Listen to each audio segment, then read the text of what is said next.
петък, 20 март, Бойко Борисов направи поредната си предизборна пиар акция от сградата на все още недовършената нова болница на Ямбол. От цялата свита, които се въртяха само за снимките, без да знаят дори и какво правят там, единствено директора на болницата, доктор Диманов, е наясно с какви усилия е свързан този последен опит да бъде възроден и завършен проекта за болницата. През 2012 година, по мое предложение, Общинския съвет прие Ямбол да дари недостроената болнична сграда на държавата, а държавата да я довърши, оборудва и пусне в експлоатация, защото общината нямаше и никога не е разполагала с толкова пари, за да я завърши сама. Преди това обаче проведох няколко разговора с Борисов, за да го убедя каква полза за града ще бъде подобно решение. Веднага след това бе отпуснат първият транш от 1,5 милиона, с които в края на 2012 и 2013 година бе направена външната изолация на сградата и сменена дограмата, за да се спре нейното разрушаване и да има възможност ремонтните работи вътре да се извършват целогодишно.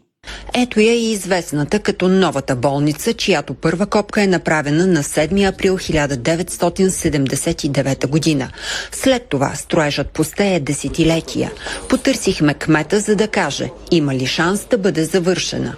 Но проблема ни е, че ако днес този проблем не бъде решен, то утре Ямбол изобщо няма да го има на здравната карта. Ама няма да ги има и хората. И заради това, още от 2012, когато беше първия пробив след всичките ни усилия, ето тази сграда, която виждате отзад, 100% общинска собственост, се дарихме на държава. Правителството от своя страна отпуска 1,5 милиона лева за подмяна на дограмата, саниране и цяло препроектиране на обекта. Въпреки това през 2013 година процесът отново е спрян. Години по-късно със смяната на властта проектът за довършване на болницата отново е задвижен. Пари за новата болница има. И новата болница ще бъде завършена. Имаме вече изработен работен проект и предстои болницата да обяви обществена поръчка за избор на изпълнител за довършването на този проект. Да се изградят всички инсталации, да се завърши вътрешно ремонта на сградата, да се благоустрои дворното пространство, след което да се оборудва тази сграда. Ами ако аз и моят екип през 2012 година не бяхме убедили Общинския съвет Ямбол да дари сградата на държавата, ами ако лично не бях убедил Борисов като премиер да подкрепи проекта, ами ако заедно с моя екип, с главния архитект и строителната дирекция на общината през 2017-18 не бяхме взели на ръчен режим препроектирането на сградата по новите строителни и медицински изисквания, защото болницата нямаше никакъв капацитет за това, почти цяла година здрава работа, десетки общи срещи в Министерството на здравеопазването с министър, заместник-министър, строителните експерти в Министерството и проектантите, многобройни работни срещи с проектантския екип, баща и син Николови от Велико Търново, уточняване в работен порядък на всеки един детайл по проекта до издаване на разрешението за строеж. Но никога не сме парадирали с това, а още по-малко да си правим пиар, подобен на този. Та, ако ние не бяхме свършили цялата тази невидима за града работа, то какъв пиар щеше да си прави сега Борисов и хорицата около него, че не се сещам?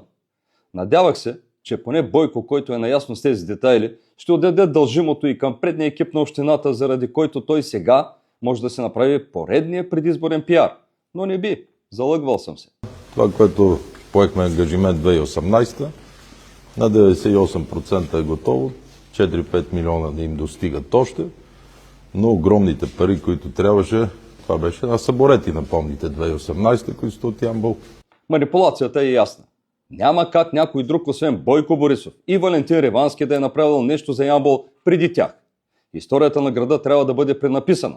Всичко започва и свършва с тях. Да, така лъжата ще подмени истината, но на тях точно това им върши работа за целите на манипулацията. Все пак са избори.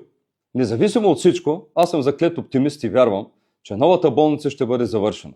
Че най-накрая ще победи здравия разум и грижата за хората. И никога повече няма да се върнем към старата схема, която с много усилия успях да разбия, когато рестартирахме проекта. Парите на Ямбол и за здраве, а тук говорим за много милиони, да отиват в Бургас, Стара Загора и другаде, но не и да остават в Ямбол. Тази схема работи само ако пускането на новата болница бъде бавено колкото може повече, а най-добре никога. Болницата в Ямбол е в едни павилиони от хилядите сгради, започнати и недовършени на времето. И 17 павилиона, да пази Боже да си болен там. Така че се надявам в рамките на година да приключите с болницата. До няколко месеца имаме шанса всичко това да стане факт и хората да го ползват. Защото и през 2003 година, по времето на кмета Хаджи Георгиева, болницата е била пред рязане на лентата, но сега я правим наново и то вече 6 години. А ямболи заслужават поне това от онези, които ги управляват. Бъдете здрави!